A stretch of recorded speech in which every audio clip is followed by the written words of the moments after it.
Hello दोस्तों, कैसे हैं आप। अक्सर मैं आपके सामने नई नई जानकारी लाता रहता हूं, जो आप कमेंट करते हैं उन पर वीडियो जरूर बनाता हूं। तो दोस्तों आज हम बात करने वाले हैं जिनकी नियुक्ति होने वाली है, उनके काफ़ी कमेंट आ रहे हैं, तो उस संबंध में मैं कुछ क्वेश्चन लेकर आया हूँ। साथ में दोस्तों जो चयनित सूची में हैं लेकिन जिन्हें स्कूल अलॉट नहीं किया है, उस विषय में भी हम बात करने वाले हैं कि आगे आपको क्या करना चाहिए। साथ में जो वेटिंग वाले हैं, क्योंकि वेटिंग क्लियर होना यहाँ पर बहुत ज़रूरी है। बहुत से लोग उसी आस में बैठे हुए थे कि हमारी पहली वेटिंग है, 8वीं वेटिंग है, 10वीं वेटिंग है, तो फर्स्ट राउंड में हमारी वेटिंग क्लियर होनी ही होनी, और ये अपने आप में सच्चाई थी, लेकिन ऐसा हुआ नहीं। तो उस संबंध में हम क्या कर सकते हैं। तो दोस्तों सबसे पहले आपको नियुक्ति मिल गई है जिन्होंने स्कूल ज्वाइन कर लिया है, और बहुत से भाई बहनों ने कमेंट में कहा कि सर शनिवार को हमने क्लास भी अटेंड की, हम पढ़ा कर भी आए, और वो एक जो एक्सपीरियंस था, ऐसे कहते हैं कि चातक जो पक्षी होता है ना, और वो स्वाति नक्षत्र में जो बूंद टपकती है ना, उसके लिए ही बैठा रहता है कि मेरी प्यास बुझ जाएगी, वो वाली फीलिंग थी।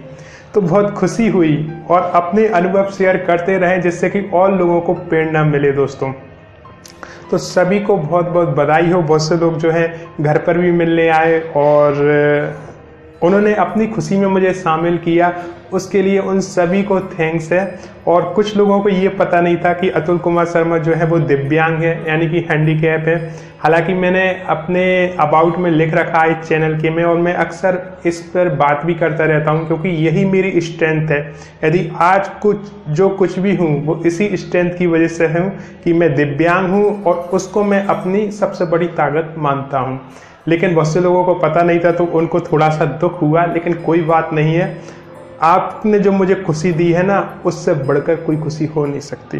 पहला होता है कि जिले से नियुक्ति आदेश मिलेगा सर, क्योंकि अभी भी बहुत से लोगों ने जो है स्कूल ज्वाइन नहीं की है। उनके मन में संशय है कि सर हम जिस जिले में रह रहे हैं उस जिले से हमें नियुक्ति आदेश मिलेगा, या फिर हमारी जिस जिले में पोस्टिंग हुई है उस जिले से हमें नियुक्ति आदेश मिलेगा।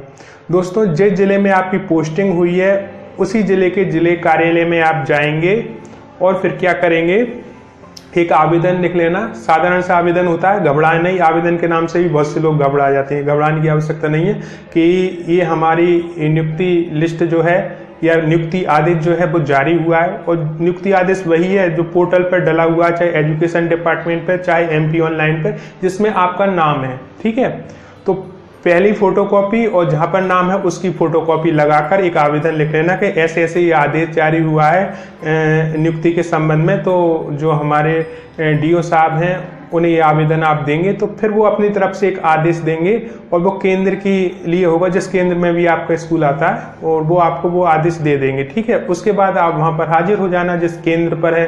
केंद्र वाले आपको दिशा निर्देश कर देंगे कि आप स्कूल पे हाजिर हो जाएं। तो ये प्रोसेस है, साधारण प्रोसेस है, बिल्कुल घबराएं नहीं। ठीक है, आप मध्य प्रदेश से बाहर के हैं, समय लग रहा है, कोई प्रॉब्लम नहीं, 15 दिन है, कोई दिक्कत नहीं। बहुत से लोगों ने जगह कि सर मेडिकली टेस्ट होना है, तो वो हम कहाँ कराएं, वो भी जिले लेवल पे ही होना है दोस्तों। ठीक है, जिस जिले में आपकी पोस्टिंग हुई वहीं करा लें। जिला अस्पताल होता है वहां पर चले जाएं। तो वहां पर क्या टेस्ट होगा, एक तो आपका आंखों का टेस्ट होगा। ठीक है, तो आंखों का टेस्ट तो उसी दिन हो जाएगा। मीन्स आंखों का टेस्ट कैसे होता है कि एक आपको चार्ट दे देंगे पढ़ने के लिए, दीवार पे लगा होगा कि आपको आई साइट तो वीक नहीं है, और वीक हो भी निकल भी आए ना, कईयों को चश्मा आ जाता है, तो उससे भी कोई घबराने की आवश्यकता। साधारण टेस्ट है, इसमें चश्मा आ भी जाए ना तो कोई प्रॉब्लम नहीं है ना, तो ये आपको मालूम चल जाएगा। दूसरा ये है कि आपका थोड़ा सा ब्लड लिया जाएगा, वो आप ब्लड टेस्ट कराते ही हो तो वो भी लिया जाएगा, तो उसकी भी जो है रिपोर्ट आपको हो जाएगी। तो ये रिपोर्ट जो होती है ना, वो 24 घंटे में या 1-2 दिन में आ जाती है, वो आपको दे देते हैं ना जिले लेवल पर। तो जो आपके प्रिंसिपल है, प्राचार्य हैं या हेडमास्टर हैं, जो भी संस्था प्रमुख हैं, उनसे अनुमति ले लेना कि हमें ये कब जाना है, तो वो आपको दिशा निर्देश कर देंगे, है ना। वो जैसे ही कहें कि इस दिन चले जाना, तो उनकी अनुमति लेकर ही जाना, अपने मन से मत जाना, क्योंकि अब वो ही आपके अधिकारी हैं, तो अधिकारी की अनुमति से ही सब करना है। तो अपने संस्था प्रमुख से पूछ लें कि ऐसे ऐसे हमें मेडिकल टेस्ट कराना है, तो कहाँ कराना है, तो वो सब बता देंगे, क्योंकि वो इसी में ही जो है वर्क कर रहे हैं। तो उनका गाइडेंस ले लें आप। ठीक है, कोई दिक्कत नहीं। इसके बाद शपथ पत्र पर भी काफी क्वेश्चन आ कि सर शपथ पत्र का नमूना नहीं मिल। अरे जो आपका आदेश जारी हुआ है, ठीक है, आदेश जो जारी हुआ है जिसमें आपने नाम पढ़ा है, सबसे नीचे जाना, आपके दिशा निर्देश लिखे हुए हैं, कौन कौन से डॉक्यूमेंट्स ले जाने हैं वो पूरा लिखा हुआ है, फोटो ले जाने हैं 6, उसमें ही सब कुछ लिखा हुआ है। उस पर मैं वीडियो ला चुका हूँ, शायद बहुत से लोगों ने देखा नहीं, तो उसमें सब लिखा हुआ है और सबसे नीचे शपथ पत्र का नमूना दिया गया है। आप जिस जिले में भी हो या कहीं से भी बनवा लें, वकील के पास चले जाएं और कह दें ये जो शपथ पत्र, हमें ऐसा शपथ पत्र चाहिए और हमारी ज्वाइनिंग संबंधित, तो वो मुश्किल से आपको 30-35 मिनट में वो बना के दे देंगे। टाइप करना है और वो उन्हें सब प्रोसेस पता रहती है वकीलों को, तो वो हाल आपको बना के दे देंगे। तो कहीं से कहीं तक कोई प्रॉब्लम नहीं, टेंशन मत लिया करो। आप टेंशन में ऐसे ऐसे कमेंट करते हो चिंता में, सर ऐसा ऐसा, अरे कुछ नहीं है। पहले तो ये है कि टेंशन फ्री हो जाओ और फिर काम करो, ठीक है। टेंशन से काम बिगड़ते हैं, टेंशन फ्री रहो और फिर काम करो, सब हो जाएगा। इसके बाद हम उन लोगों पे आते हैं दोस्तों जो एक तरह से होल्ड पर डाल दिए गए। होल्ड पर मतलब उनकी चयन सूची में तो नाम आ चुका है लेकिन उन्हें स्कूल अलॉट नहीं हुए। अब वो क्या करें, ना तो वो इधर के हैं, ना तो वो ये कह सकते कि हमारी वेटिंग क्लियर नहीं हुई है, ना वो ये कह सकते कि हमें स्कूल क्यों नहीं मिला है, वो तो बीच में अटक गए।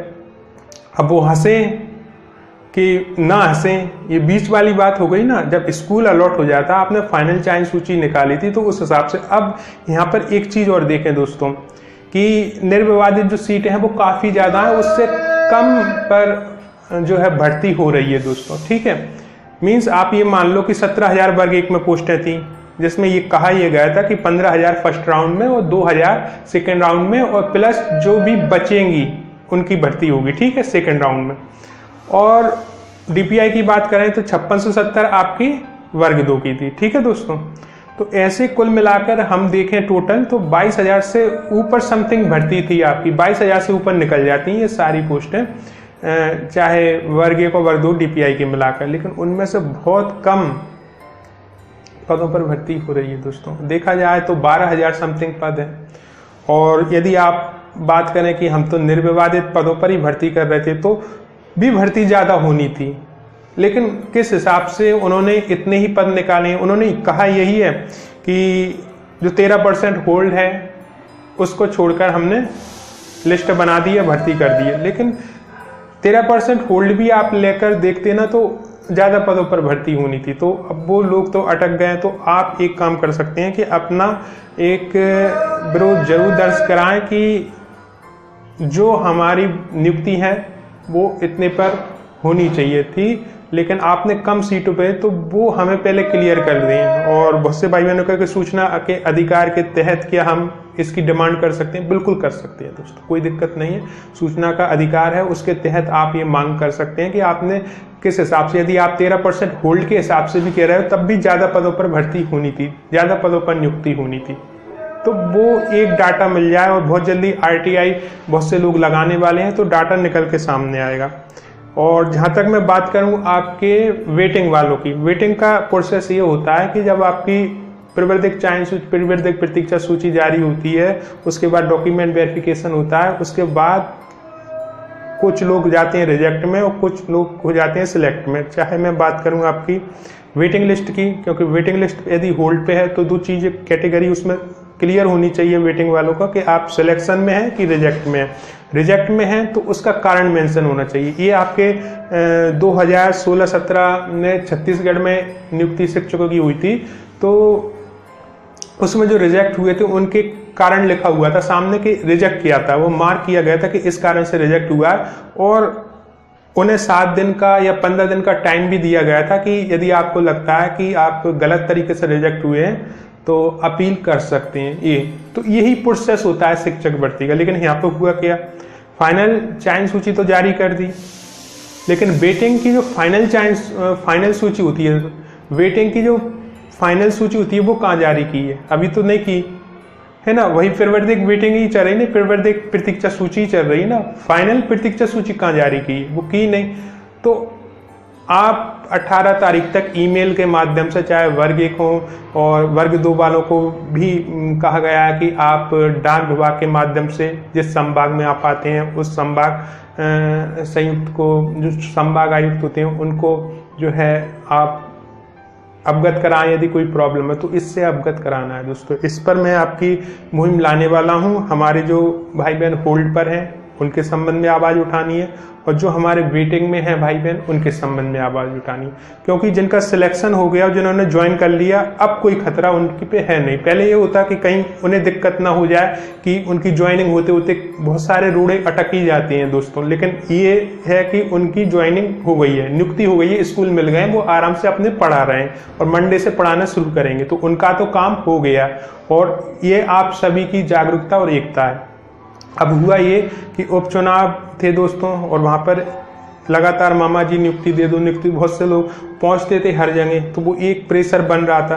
तो उन्होंने इस नियुक्ति को 3 भागों में बांट दिया है। मैं आपको सीधा बताऊं, पहला तो उन्होंने भागों में बांट दिया कि पहला भाग तो वो हो गया जो कि वेटिंग में है, ठीक है।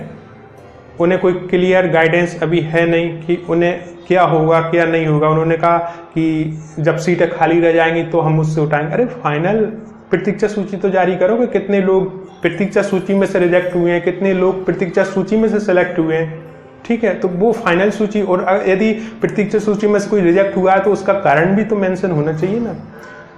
दूसरे वो लोग हो गए जो चयन सूची में आ गए, फाइनल चयन सूची में, और ये चयन सूची वैलिड है। आप इस आधार पर कोर्ट में भी केस लगा सकते हो कि भैया फाइनल चयन सूची में नाम था लेकिन हमें स्कूल अलॉट नहीं कर रहे हैं, और कारण तो बताना ही पड़ेगा। और यही आपको आवेदन वर्ग 1 में हो या वर्ग 2 में हो, आपको ईमेल के माध्यम से, डाक के माध्यम से पूछना है कि भैया हमसे कम नंबरों वालों का हो गया, हमारा क्यों नहीं हो गया। तो कुछ ना कुछ रिप्लाई मिलेगा, वो रिप्लाई बहुत जरूरी है हमारे लिए। अभी तक रिप्लाई कंफर्म, अब बहुत से लोग कमेंट करते हैं सर हमारे ही कैटेगरी में हमसे कम वालों को स्कूल अलॉट हो गए।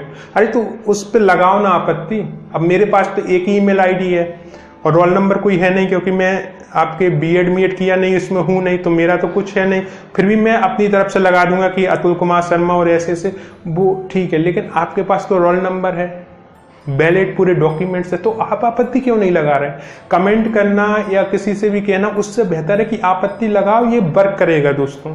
कमेंट तो आप कर ही रहे हैं और जितने भी अच्छे चैनल है वो आपके साथ देंगे ही देंगे, इसमें कोई पीछे नहीं हटेगा। लेकिन सबसे बड़ा साथ दोस्तों आपका ही होगा। आप लगाओ कि हमसे कम वालों को कैसे अलॉट हो गया स्कूल, और हमारे नंबर तो अच्छे हैं, फिर हमें स्कूल क्यों नहीं मिला।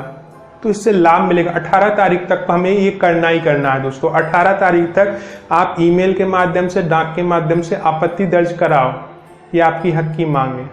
और आप फाइनल चयन सूची में आए तो स्कूल तो आपको अलॉट होगा ही होगा, इसमें निश्चिंत रहो। बहुत से लोग कह रहे हैं सर हमें टेंशन हो रही है। अरे टेंशन से कुछ नहीं होता। अगर टेंशन से नियुक्ति मिलती ना तो 3 साल पहले नियुक्ति मिल जाती। बहुत से लोगों ने बहुत सा टेंशन कर लिया, इतने तक टेंशन कर लिया कि कुछ डिप्रेशन में चले गए और कुछ इस दुनिया से ही चले गए। तो टेंशन से कुछ भी नहीं होता। टेंशन करने की आवश्यकता नहीं है, सोल्यूशन पर फोकस करने की आवश्यकता है। सोल्यूशन यही है कि अभी ईमेल के और डाक के माध्यम से जितनी आपत्ति आप लगा सको, और वैलिड आपत्ति लगाना है। ऐसा नहीं कि कुछ भी आपत्ति लगा दी, वैलिड आपत्ति कि भैया ये नाम है उसका, इसके नंबर हमसे कम थे, इसको आपने स्कूल अलॉट कर दिया, हमको क्यों नहीं किया, कारण बताएं। वेटिंग में हम थे, आपने फाइनल चयन सूची जारी कर दी, फाइनल प्रतीक्षा सूची जारी क्यों नहीं की, उसका कारण बताएं। यदि आप गलत तरीके से रिजेक्ट हुए हो तो वो भी पूछे कि हम रिजेक्ट क्यों हुए हैं, वो तो कारण बताएं। तो ये पूछना चाहिए और लगाएं आपत्ति। और एमपी ऑनलाइन पर ईमेल आईडी डली हुई है, मैंने एक वीडियो बना दिया था आपत्ति पर कैसे लगाते हैं। यदि ना भी आया हो, वो मीन्स आपने ना देखा हो, तो मैं दूसरा वीडियो बना दूंगा, फिर से बना दूं, कोई दिक्कत नहीं है। लेकिन सबसे पहले आपका सहयोग चाहिए दोस्तों। ये 3 भागों में जो भर्ती बट गई है ना, चलो जिनका नियुक्ति हो गई उनके लिए तो ठीक है, लेकिन 2 भाग तो पक्के ही बन गए हैं। एक जो चयन सूची में है लेकिन स्कूल अलॉट नहीं हुआ, एक वो जो वेटिंग में। आपको साथ में आना पड़ेगा, तभी आपका संगठन जो है मजबूत हो पाएगा दोस्तों। तो ये वीडियो ऐसा ही था, कुछ मन की बात शेयर करनी थी, कुछ अपडेट देनी थी। आपने इस वीडियो को देखने के लिए इतना समय निकाला, उसके लिए दिल से धन्यवाद।